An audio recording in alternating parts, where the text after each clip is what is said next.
rules daw sa 65th Miss Universe pageant. Kung ano-ano yan, alamin natin kay Aubrey Carampel live mula sa Pasay City. Aubrey? Iyan, narito ako ngayon sa Mall of Asia Arena kung saan gaganapin ang Coronation Night ng Miss Universe sa January 30. At pahabang papalapit na ang most beautiful day in the universe ay mas nagiging exciting na rin ang laban.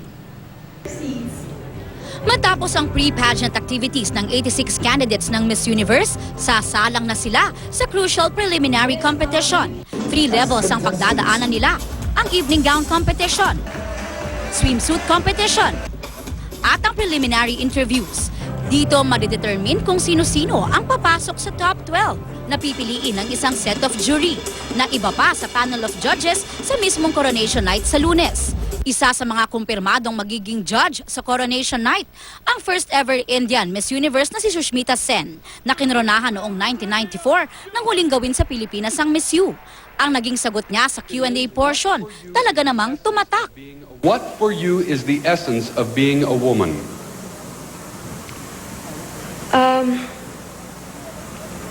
I think being a woman by itself, the very fact that you're a woman is a gift of God, which all of us must appreciate. The origin of a child is a mother and is a woman. And a woman is the one who shares love and who shares and shows the man what love, caring, sharing is all about. That is the sense of a woman.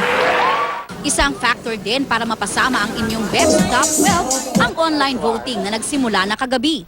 Pumunta lang sa official website ng pageant na missuniverse.com, i-click ang vote tab at i-login ang inyong email address o ang inyong Facebook or Twitter account. Nakapag-download na ako ng Miss You app sa aking cellphone at madali lang itong gamitin.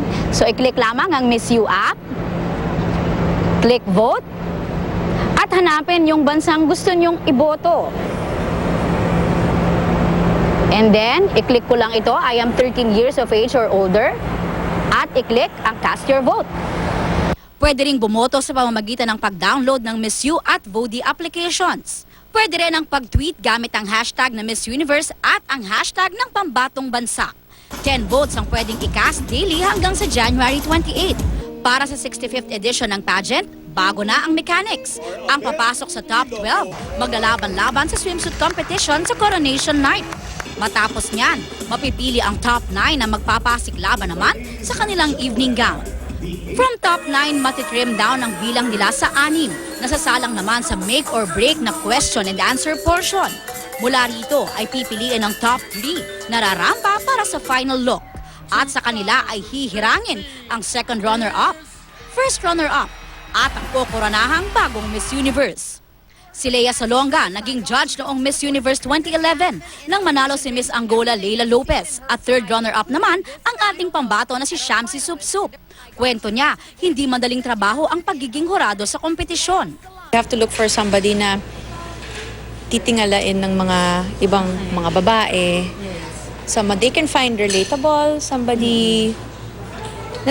Look at Pia. Just look at her.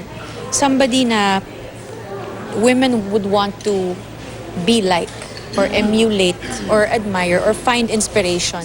Nagsisimula raw silang mag-judge kapag napili na ang top 16. Malaki raw ang puntos na napupunta sa question and answer portion. If I remember right, it was a big part of who eventually would win. Kung maganda yung sagot mo, mananalo ka. Kung hindi maganda yung sagot mo o kung magkakalat ka on that stage, hindi ka mananalo. Because you have to represent. Iya, who will be the next Miss Universe? Malalaman na natin yan sa January 30. Pero bago yan, pinaghahandaan na rin ng 86 candidates ang long gown at swimsuit preliminary competition na dito rin gagawin. Balik sa'yo, Iya. Maraming salamat, Aubrey Carampel.